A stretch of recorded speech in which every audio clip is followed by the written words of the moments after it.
For people.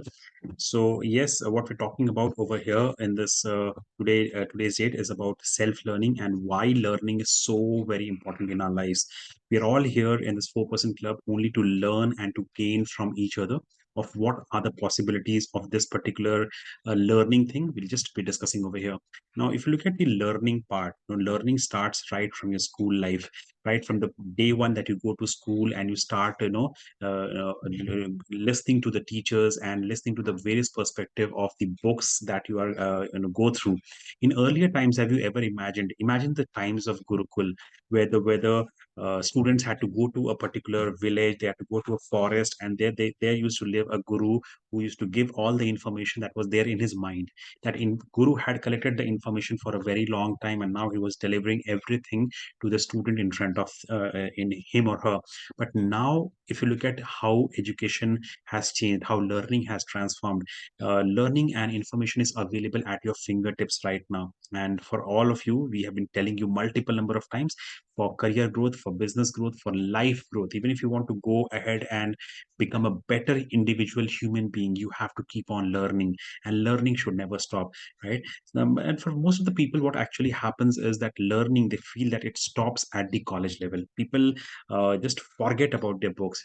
People are so annoyed, maybe because of the books, because of the examination, because of the rigor of the school and college, that they want to close the books after their graduation, after their schooling years, after their college years, and they don't want to open that again. But if you look at the big ones, if you look at the billionaires with the B, they are always, somebody who are keen learners, right?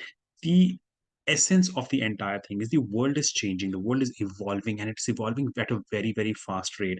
If you look at how things, what were the things available 2 years back, those things are not available in the next 2 years. It will be absolutely gone.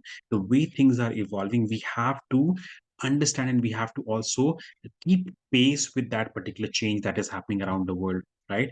And this is Albert Einstein, one of the greatest minds on this earth, and he said something very interesting, and I personally connect with him on this particular topic. What he said is very interesting. He's saying the more I learn, when I keep on uh, entering inside a particular topic, any topic you pick for the matter, if I enter into learning, if I enter into motivation, if I enter into any topic or subtopic, what I feel it after learning, after reading 5-10 books, I feel that there is so much written on that particular topic, but that is so much huge amount of information available, which is not possible for us to get into our minds in one lifetime. There are so many books, there are so many good journals, there are so many magazines, there are so many thinkers and thought processes available on a singular topic. It's almost unimaginable. So this is what only an person with a high intellectual capacity can tell you, that many people feel they have learned enough in their life, they have grown enough in their life. And for all those people, it's bad news, because if you started having that feeling that you have learned enough in your life, you will stop growing. And growth is one thing that your body or that human being, Homo sapiens, have all been designed. We all have been born so that we can grow. If we stop growing, that is the day we'll all die. And I think nothing can better summarize than this particular quote, that there is a huge amount of plethora of books and encyclopedias available for learning. But the point is, we have so little time for learning. That is what experts and intellectuals talk about. If you look at the leaders, if you look at the CEOs of companies, the people who are at high positions in the companies, they have a habit. I was reading the habits of some of the billionaires, and I found out this one thing, that they generally go and buy more books in an year. They buy more courses than they can actually finish. So I was just reading this, and this was interesting for me. I personally follow Shah Rukh Khan a lot, and I also follow some of the entrepreneurs in life. And I think in the last 10 days, when I was researching on this particular topic of self learning, I found out, and this will be coming to you as a surprise. I used to find out that Shah Rukh, whenever he used to give any interview, he is very how to say, he sounds very philosophical. He sounds that as if he is a well read man. And that day, he revealed in one of the shorts, Insta shorts, he talked about the number of books that are available at his home. And the number, it's 15,000 books at his home. and at a parallel time, on a regular day, even when while he's shooting, he's got a very busy schedule, but he parallelly he reads 2 to 3 books in one particular day. So one part he'll be reading, in the morning, one part while he's traveling, the other part while he'll come back home. But that is the power of learning. Look at all these people who have reached their acclience, who have reached their higher level in life. They are knowledge people. They are learning, like, learning never ends. And they have a habit. They buy more books. So it's not about buying one book and completing it. It's not just about that. If you look at the good and intellectual people, the leaders of the industry, the senior people, they have a particular formula. They will not read the entire book. For some of the books, they will just read 5 sentences. For some of the books, they will read maybe 5 chapters. And some books they will just buy as a showpiece. Just maybe they have read the last particular summary part of it, but they will buy a lot of books, because you never know which particular one idea will strike you and will change your life forever. One idea can change your life. That is why they keep on learning. So there is a certain amount of hunger that should be there. As Raghu sir was talking about, we should be hungry for learning. If we are not hungry for learning, learning will not happen. And I think the best particular speech which was given on this topic was by Steve Jobs at Stanford University, where he talked about the concept of stay hungry, stay foolish. Many of the times, even in this particular meeting, sometimes when I ask some of you to give a feedback, to raise your hand and speak something, you feel that I will not speak, maybe I will sound foolish. But that is where the biggest corporate presenter on this earth, the biggest marketer of IT companies, Steve Jobs is saying the same thing, that it's okay to stay foolish. It's okay if you're sounding foolish in front of people, but please do not let that particular thing stop you from asking questions, from stop you from learning something.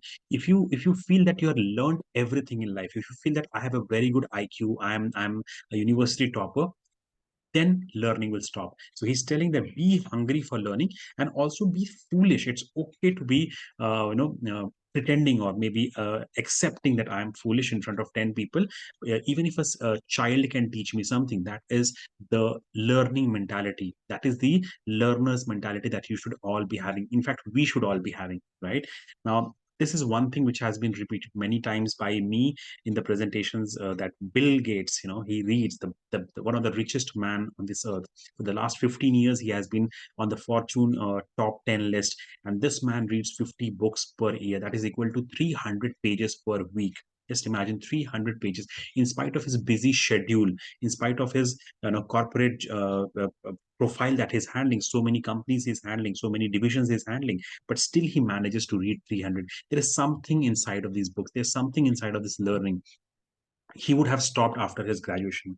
Imagine if he had stopped after his graduation studying these books, these resources, this company would not have scaled from whatever level it is to this level.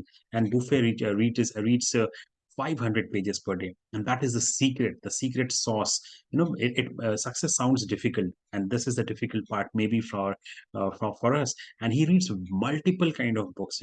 You do not know which particular. He'll be reading on community, he'll be reading on social society, he'll be reading on philosophy, he'll be reading on psychology. There are various genres of books which these people read, and that reading helps them grow as an individual and grow their companies to the next level.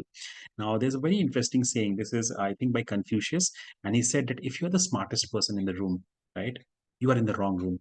So we should challenge ourselves. We should go beyond the comfort zone, because beyond that comfort zone only, what actually happens is real learning happens. So at MMDC, we keep on asking and requesting all our members to just keep on challenging themselves, keep on pushing themselves, because that is when you learn more. That is when you actually go ahead and do the hands-on empirical study, and you fail at sometimes on some of the things, but you learn in that process. So just be, it's perfectly okay to appear foolish, but go change the room. If the room is having, if you're the smartest person, just change the room. That is the advice from Confucius.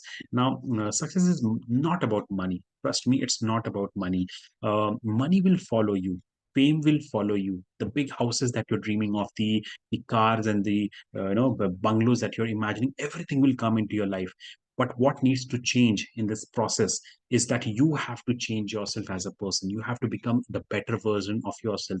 You have to become the best version of yourself, because when you change, then all these things you will start attracting in your life. There are so many people who are chasing money individually. They're chasing fame, they're chasing big houses, but that is the wrong method actually. In fact, if you want to, there's a simpler method. The simpler method is you have to change as an individual. You have to become a better contributor.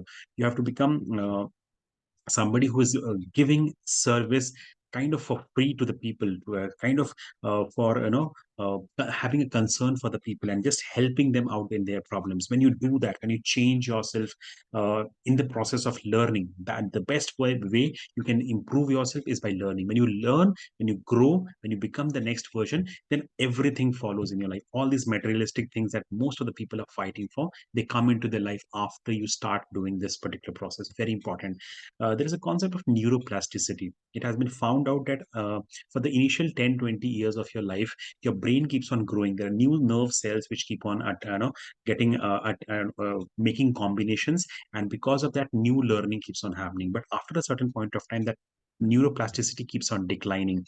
And the best way in which you can keep your brain young, there's a particular disease by the name schizophrenia, where the people forget things, people behave in a different way. They do not remember things, but to keep your brain into shape, to keep your brain active, to keep your brain working even at a senile age, at the age of 60, 65, what needs to be done is you have to keep on learning. So if you keep on learning, your brain will never grow old. It will just remain young, and you will be able to use the benefits of your brain for your learning, for your growth, for your family, and for living a better life. So neuroplasticity is very important. You should keep on learning. That is the most important part. So there are 7 to 8 topics on which you should be learning, which is not taught in the formal education. If you look at formal education, they teach you some degrees. They teach you physics, chemistry, biology, mathematics. They teach you science subjects. They teach you social science. But what did not teach you in the school and college is how to live life, how to actually get spirituality, how to actually go for meditation, how to actually go for learning a new language. There are so many things which are outside of the schooling system, which we should actually be interested in, which we should actually be yearning for learning more, because that will give us a lot of success in life. Because your success in life is not dependent on the degrees that you have. The lessons that you have learned in school are only for getting better grades, but to become good as an individual, to succeed at life, you require certain different kind of learning. And that is all possible if you always be open. Your antenna should be open for which is that particular wing that you should be studying. Sometimes life also teaches you, but if you are just having an open mind about things, things will happen in a much better way. Now, there is a very big problem for all of you learners. There's a very big problem, and the problem lies with information overload. In today's date, the normal human being, you, me included, the average human being is exposed to more than 5,000 to 10,000 advertisements and messages on a daily basis. So, various people are just pushing those messages in front of you. They are marketers, they are advertisers, they're people, your friends, your family members, just pushing information all around you, and your brain is at a loss to understand which one of this information is important. So what's very important is you be having that focus of which is that particular one dimension of your life that you want to improve right now, and just be focused on that. Because you all know that multitasking will just waste your time. You will not be learning. I keep on asking this one question to my learners, and I generally find that they have a same common response. If you are on Instagram and if you're following reels on Instagram, can you remember whatever reel you had seen yesterday night, right? Today morning, you'll absolutely not be able to remember. You would have watched 100 reels, but try and recall all those reels that you have watched yesterday night. You know what? Your brain has become very selective because of so much of information that is being given to you. You tend to forget that information, and it's getting difficult for people to remember things. And that is why the traditional method of writing something down, having a diary, as Raghu sir said, write some things down, make a plan out of it, make a note out of it. Only then you will be able to remember it. Maybe just go and WhatsApp that information to you. Maybe take a screenshot, but do something extra. Just consuming information is getting very, very difficult because there is so much of information overload. Now, these are the various ways in which people learn. So, some of you are verbal learners. So, you learn through, if somebody tells you, discusses something that with you, you learn better. There are some people who are visual. Most of us are visual learners. Some people learn better when they have music playing behind their, particular thing. So, you have to understand which particular category you belong to. Some people learn better in a social group. Some people are very good when they're learning things alone. So, you have to find out which particular category you belong to, and you have to use that to the maximum so that you keep on learning, because learning should never stop. Now, the best way, the easiest way, the simplest way to learn is just hang around with people, because they say that you are the average of five people that you spend your time most with. So just change your company, just change your social circle, just change the people whom you interact with. And even if it's not possible, the best part with technology in today's date is that you can be friends with Bill Gates. If I want to build up a company, a very big company, I can be friends with Bill Gates because he's now a friend on YouTube. So if I listen to his ideas, if I listen to his concepts, if I listen to whatever content he's sharing on YouTube, maybe I'm not meeting him physically, but virtually, if I'm consuming his content for 5 hours, he's as good as a friend to me. The rule said that you become the person whom you spend your time most with. So I'm spending 5 hours with Bill Gates, and definitely in that process of spending 5 hours with him on a daily basis, maybe on YouTube or social media, I am learning a lot of concepts. So just change your circle, because this will change your destiny. This will change the way you are. And that is why we have this 4% club. We want to change the way things are happening. There are 2 to 3 ways of doing it. One way is we keep on working the hard way. We keep on consuming every content on our basis, or we create a family. We create a family which is all ready to help each other, ready to collaborate with each other. As Rohit said in his presentation, collaborative learning. That is what we are doing at MMDC. So we just want to pick up the elite members, and we just want to give them a particular target, that boss, that you are going to succeed in your life. Why don't you help me succeed in my life? There's some learning that you would have learned today. If Saurav sir goes and learns something, if Supriya goes and learns something, if Pallavi goes and learns something, why don't you share in that 4% group? Because that will make everybody's job easier, because we are on a common mission. We want to become good communicators. We want to achieve success in life. So this 4% club was designed only for that particular purpose, that we help each other grow as individuals, grow as communicators and presenters, but we also evolve as a person. And this is the final one, right? We always keep on. Without, none of my presentations will be, going, will be complete without this particular thing. Just keep on growing on a daily basis, 1%. Most of you are growing, but you're not sharing. Just share that information. Every share that you do, every particular share that you do, and every learning, that even if it's by 1% on a daily basis, the other members will benefit in their life, and the power of compounding will help. That is all from my side. Thank you so much. So it's time for